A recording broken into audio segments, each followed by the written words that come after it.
আসসালামু আলাইকুম, কেমন আছেন সবাই? Welcome to my channel Meghna's dream. নতুন আরেকটি ব্লগ ভিডিওতে সবাইকে স্বাগতম।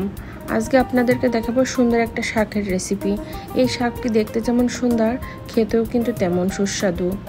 সো আর কথা না বলে চলে যায় রান্নার কাজে। এই যে দেখেন শাকটা, এই শাকটার নাম কি আপনারা কিন্তু বলে যাবেন যদি চিনে থাকেন। এই যে আপনারা দেখতে পাচ্ছেন শাকটাকে আমি কুচি কুচি করে কেটে রাখছি, দেখতে কিন্তু চমৎকার। এই শাকটার নাম কি আপনারা কিন্তু কমেন্টে বলে যাবেন।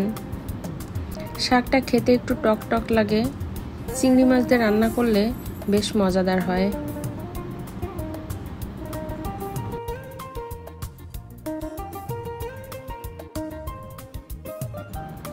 এখন আমি শাকটাকে ভালো করে ধুয়ে নিব, তারপর চুলায় বসিয়ে দিব একটি কড়াই।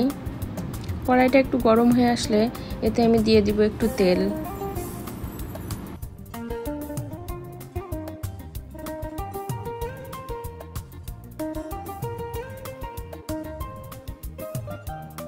তেলটা যখন গরম হয়ে আসবে তখন আমি দিয়ে দিব কিছু পেঁয়াজ কুচি।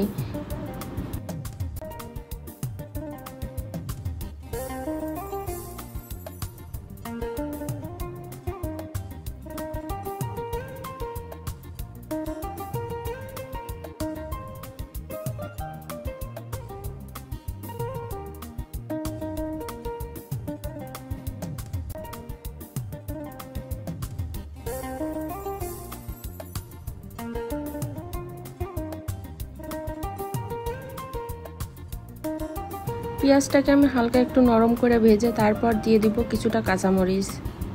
এখন আমি পেঁয়াজ এবং কাঁচামরিচটাকে ভালো করে কিছুক্ষণ ভেজে নিব। এখন আমি দিয়ে দিব কিছুটা রসুন কুচি। আমি বড় দেখে একটা রসুন নিয়েছিলাম, সেটাকে আমি ছোট ছোট করে কুচি কুচি করে কেটে রাখছিলাম। এখন আমি পেঁয়াজ, কাঁচামরিচ এবং রসুনটাকে ভালো করে একটু কিছুক্ষণ ভেজে নিব। এগুলো একটু হালকা ভাজা ভাজা হয়ে আসলে তখন আমি দিয়ে দিব কিছুটা চিংড়ি মাছ। আমি চিংড়ি মাছটাকে ছোট ছোট করে কেটে রাখছিলাম, যেহেতু আমার এখানে বড় চিংড়ি মাছ, ছোট চিংড়ি মাছ নাই, সেজন্য আমি চিংড়ি মাছটাকে ছোট ছোট করে কেটে রাখছি। এখন আমি দিয়ে দিব স্বাদ মতো লবণ।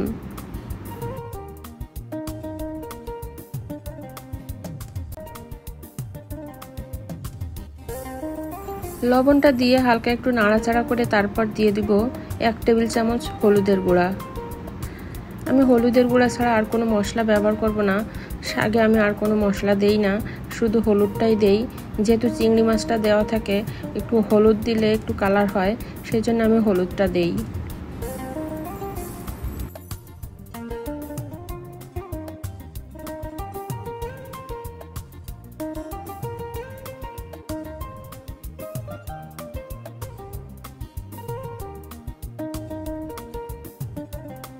চিংড়ি মাছটা যখন একটু ভাজা ভাজা হয়ে আসবে তখন আমি দিয়ে দিব কেটে ধুয়ে রাখা শাকটা।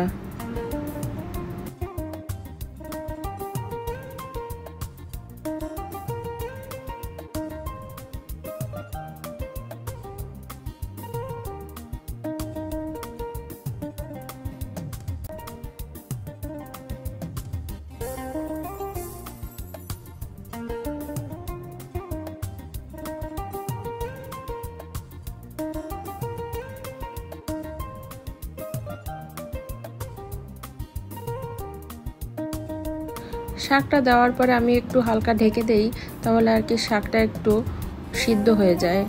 এই একবারে আমি শাকটা ঢেকে দিয়েছিলাম, আর কিন্তু আমি ঢেকে দিব না। এই শাকটা থেকে একটু বেশি পানি বের হয়, সেজন্য ঢেকে দেওয়ার প্রয়োজন পড়ে না খুব একটা।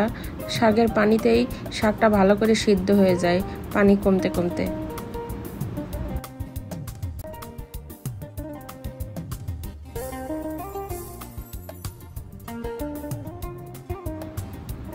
শাকে কিন্তু সুন্দর একটা কালার চলে আসছে এবং পানিও অনেকটা কমে গিয়েছে। আমি আরও প্রায় 2-3 মিনিট রান্না করব। আমি ঝোলটা একেবারেই শুকিয়ে ফেলবো।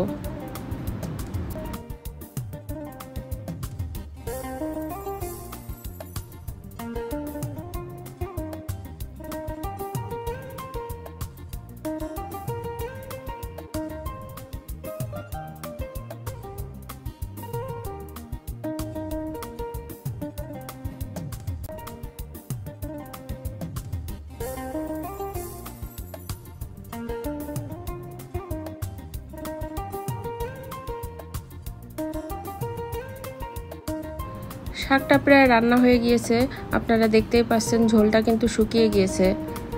আমার ভিডিও আপনাদের কাছে কেমন লাগে অবশ্যই কমেন্টে জানিয়ে যাবেন। যদি ভালো লেগে থাকে তাহলে আমার চ্যানেলটা অবশ্যই সাবস্ক্রাইব করে দিয়ে যাবেন আর পাশে থাকা বেল আইকনটা অন করে রাখবেন, তাহলে পরবর্তী ভিডিও আপলোড করার সাথে সাথেই আপনারা নোটিফিকেশানটা পেয়ে যাবেন। আমার শাকটা কিন্তু রান্না শেষ হয়ে গিয়েছে, সুন্দর একটা কালার আসছে। আমার সবুজ কালার কিন্তু সবুজ কালারই থেকে গেছে। শাকটার নাম কি আপনারা কমেন্টে বলে যাবেন অবশ্যই। তো সবাই ভালো থাকবেন, সুস্থ থাকবেন। আল্লাহ হাফেজ।